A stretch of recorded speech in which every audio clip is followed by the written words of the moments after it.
People want to change something, so they need a kind of self-awareness and also a group or society awareness, and the awareness that you can change something.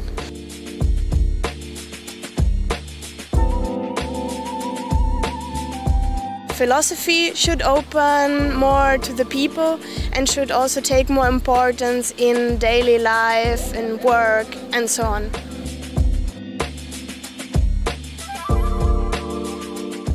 Science in general should give the information more to the people instead of keeping them.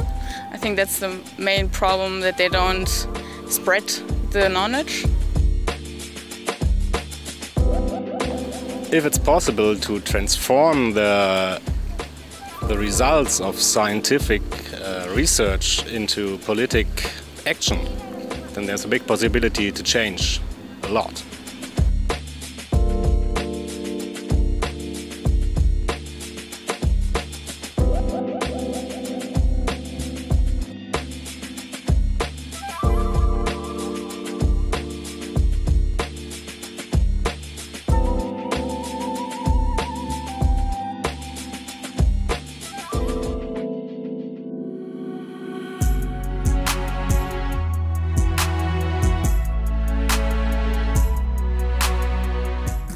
Enhancing Life project is deeply political.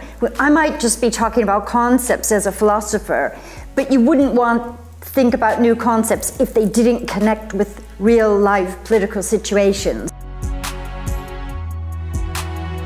The word political comes from the Greek word polis, which means city.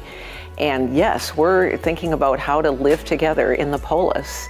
Just given the fact that we live together in communities means we have to organize our lives, and if we're going to enhance our lives, we have to enhance our political lives as well.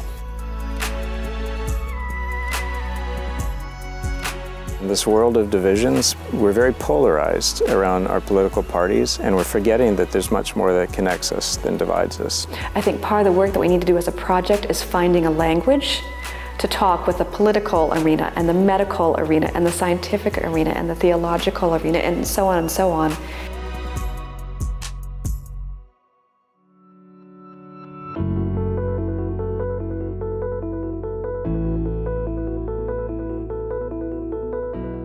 People outside of the academy want to know what scholars are doing in order to confront these major issues. So we're constantly having to think about how we can apply it to the general public, and if we don't, we're doing a disservice.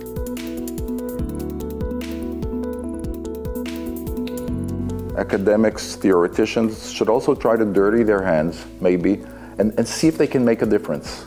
I hope that many of the scholars will find the courage, some already have it, to do the translation into the appropriate life spheres outside of the academy. Then we will see some interesting things happening, and then life really starts, because it's no use to just publish books. That's only life in a library or on the internet. We need life outside, and the potential of this project is absolutely fantastic.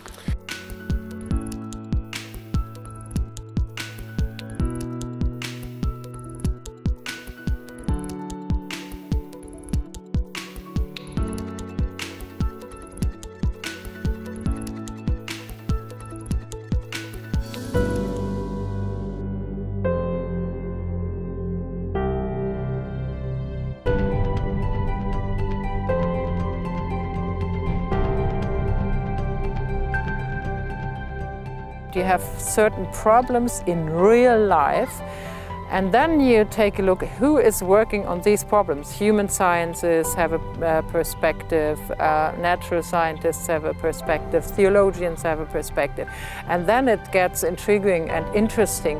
And I saw a number of folks connecting about a theory that maybe someone has been working on that the other scholar didn't know. Folks were asking for references all the time, texting and emailing.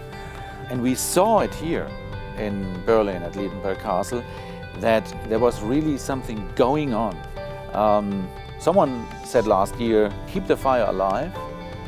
Luckily, we did not have to keep it actively. It was really burning.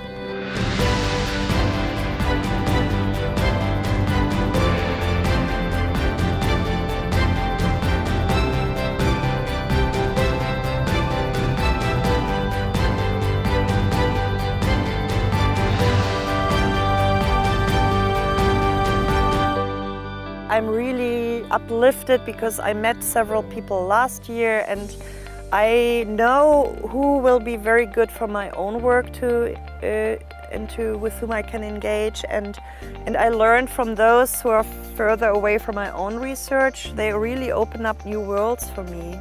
This middle seminar, we knew going in it would be this moment of anxiety and creativity at the same time, and that was the case. There was a lot of energy and goodwill, but also a lot of, well, are we sure we know what we're doing and where we're going, both as a group and individually? There's the timeline, there's a deadline. You know, we're halfway through, and we all have specific outcomes that we're trying to meet. And so, you know, this is sort of the check-in and the checkpoint about, all right, what have you done and what do you still have yet to do? And so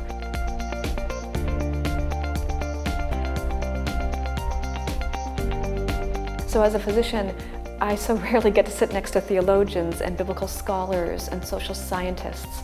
And it was such a privilege to listen to them and a struggle to understand them and to take that into my own work, because I wanted to really derive from the wealth of the knowledge and experience from that group to bring a unique aspect to my work. So the conference reminded me how much knowledge is out there that applies to the recent debates, and we should really go and, as journalists, approach the academia and encourage them to bring in their knowledge.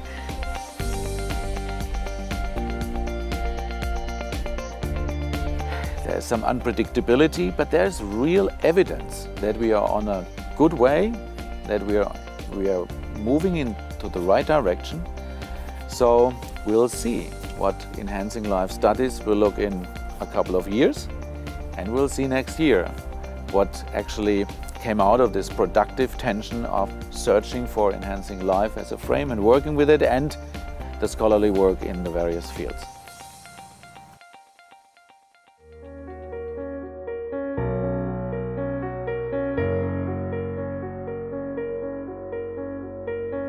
What does it mean to build a great nation? Should the government decide on how much privacy is good for us? What makes a life worth living? One of the things the Enhancing Life project does is give us the chance to develop new kinds of language. Human beings have always sought not only to survive, but to better or enhance their lives. We live in a time when human consumption patterns are putting unprecedented pressures on the natural world. In today's culture of hypercommunication, it is important to appreciate and cherish communication breakdown. We need to know how new futures are made, including those of the past. My Enhancing Life project. We live in a world